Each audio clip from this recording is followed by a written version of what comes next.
Revolution takes time. It doesn't happen overnight, but sometimes it does. But even when it seems to come out of nowhere, it's often 30 years worth of wishing for it.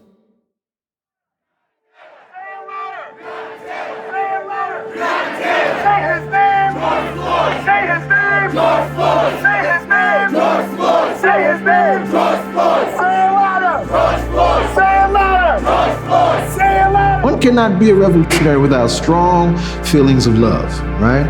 Those of us who dare to walk this walk do that because we love our people and we love humanity in a way that we believe that the earth and humanity deserves better. We believe our children and our grandchildren, our great-grandchildren deserve better.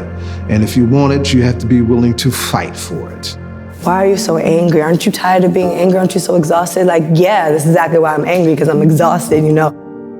I'm angry at how the world sees us. I'm angry at how the world treats us. I'm angry at the positions that I was forced to be in to survive. I'm angry that I have to survive rather than live. I'm angry that there's people who look like me who aren't allowed to be themselves. There are people who look like me who are being killed and kidnapped and raped every day. And I'm angry that no one else is as angry as I am.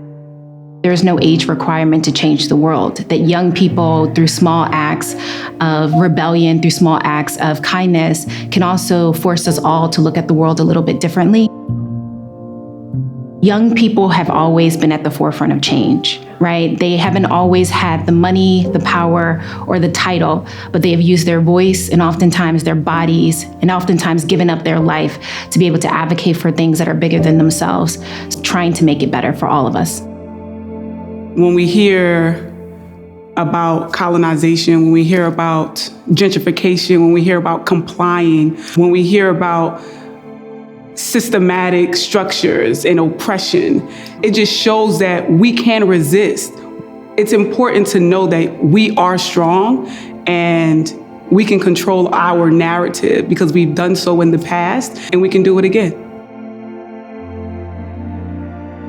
I have to look in different parts of the world in order to understand the interconnectedness of our struggle and the need for interconnectedness in our resistance. Radical politics, radical resistance, radical struggle, they're all born out of revolutionary love. You have to have a profound love for the people. And that love has to trump professional gain. It has to trump social networking. It has to trump money.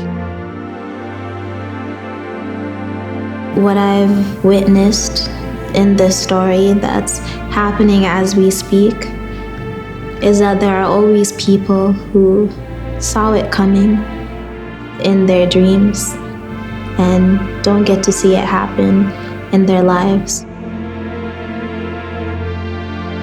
I'm talking about that continuum of our ancestors that resisted as soon as they got off them boats. All of those ancestors want to see us in a place that we have never been, or certainly in a place that would never allow us to be where they had to go through, right? So they never gave up. How could we give up? How dare us give up? We survived a major, colossal genocide because they never gave up, because they faced those consequences. And I dare say that the survival of our people merits us having that kind of courage and be willing to face those consequences. You have to be able to imagine what freedom looks like in spite of the conditions in which you may have been raised in and brought up in. And it becomes very important to imagine, to have this imagination in these moments when there's doubt, in these moments when there's death.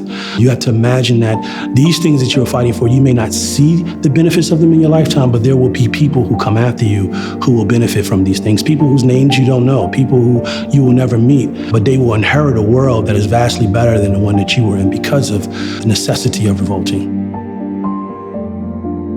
you do the work of the Black radical tradition in any form or fashion, you're going to be compromising and sacrificing something. The stuff that the world dangles in front of you to tempt you away from being radical, to tempt you away from challenging power.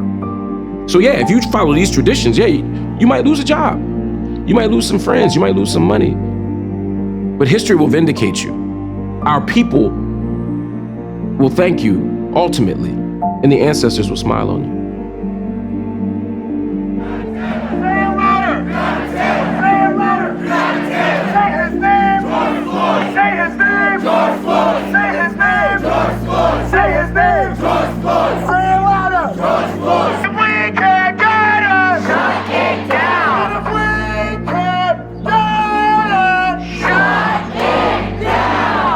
What do we want? Justice!